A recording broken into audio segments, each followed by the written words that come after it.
E aí pessoal, meu nome é Felipe e se você está aqui é porque você se interessa pela história do cristianismo. Então fica por aí que a gente está só começando.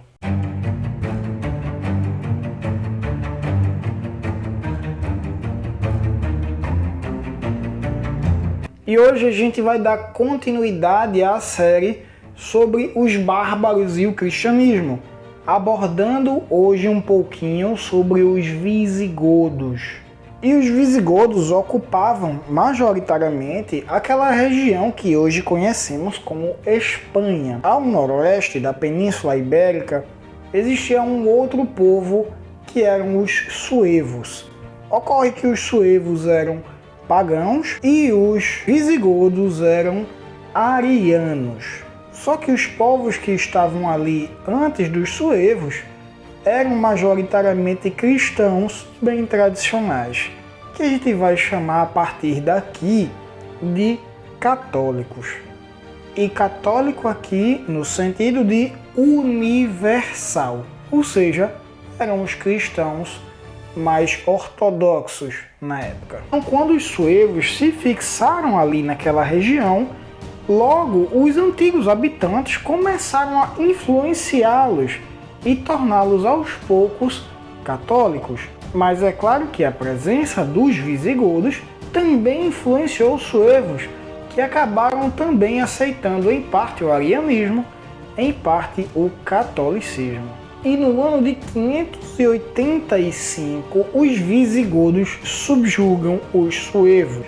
O arianismo já quase não existia naquela região, mas é claro que com o novo domínio agora, os visigodos passaram a propagar muito mais o arianismo por meio do seu rei Leovigildo. Leovigildo, claro, era um ariano convicto, mas o filho de Leovigildo, que se chamava Hermenegildo, é um nome bom, eu vou botar no meu filho, brincadeira, tá doido? Hermenegildo havia casado com uma princesa franca católica e, por medo de que a esposa pudesse influenciar o marido, a avó de Hermenegildo, Goswinta, que era uma ariana fanática, manda sequestrar a sua esposa. E por causa disso, Hermenegildo decide deixar Toledo, que era a atual capital daquele reino, e ir para Servilha. Ali em Servilha, ele conhece o bispo Leandro e através de Leandro, Hermenegildo passa a se tornar católico. Ele posteriormente vai lutar contra seu pai e sairá derrotado e morto. Mas alguns anos mais tarde, após a morte de Leovigildo, o seu outro filho, Recaredo, decide adotar a política religiosa do seu irmão e se torna católico. Mas o reino visigodo era um reino bastante difícil, bastante problemático, tanto que vários golpes de Estado vão aparecendo ao longo dos anos. E de um total de 34 reis visigodos, apenas 15 tiveram morte natural ou morreram em campo de batalha. Todos os demais foram assassinados por conta da busca pelo poder de outra pessoa. E com toda essa instabilidade, o reino visigodo então via dentro da igreja um fator de estabilidade que, com o passar dos anos, se tornou majoritariamente católica. Foi mais fácil de você ver no papel da igreja um papel de estabilidade para as tensões que ocorriam naquela época. E o personagem que mais se destaca nesse âmbito religioso dentro do reino visigodo é um cara chamado Isidoro de Servilha. Isidoro era um erudito, claro que não o mais destacado de todos, mas ainda assim um erudito, especialmente por causa de sua obra Etimologias, que para a época foi uma grande enciclopédia do conhecimento teológico, do conhecimento bíblico.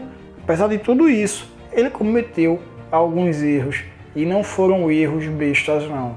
Para começar, Isidoro apoiou o golpe de Estado promovido por Cisenando, que estava usurpando o trono de Suíntila, que, diga-se, para que não fique dúvidas, é um homem. Tá? E como se não bastasse isso, Isidoro ainda exclui Suíntila da comunhão da igreja.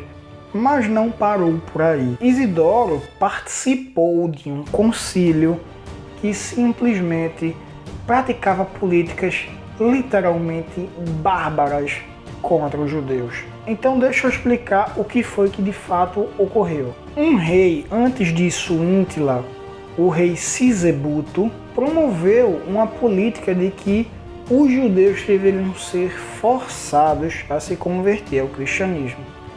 Isidoro, claro, teve a chance de revogar isso e realmente não promoveu uma perseguição forçando que os judeus se convertessem ao cristianismo. Mas ele não permitiu que os judeus que haviam sido forçados a se converter no governo de Sisebuto a voltarem a ser judeus, nem tampouco a ter contato com qualquer outro judeu. Isso, claro, incluía a própria família. Entendendo que isso evitaria que esses judeus convertidos ao cristianismo voltassem a ter contato com outros judeus e então abandonassem a fé cristã e voltassem para o judaísmo. E em caso de um casamento misto entre um cristão e uma judia, ou o contrário, quando os cônjuges se separavam, a guarda dos filhos era dado ao cristão, independente de quem fosse, mãe ou pai.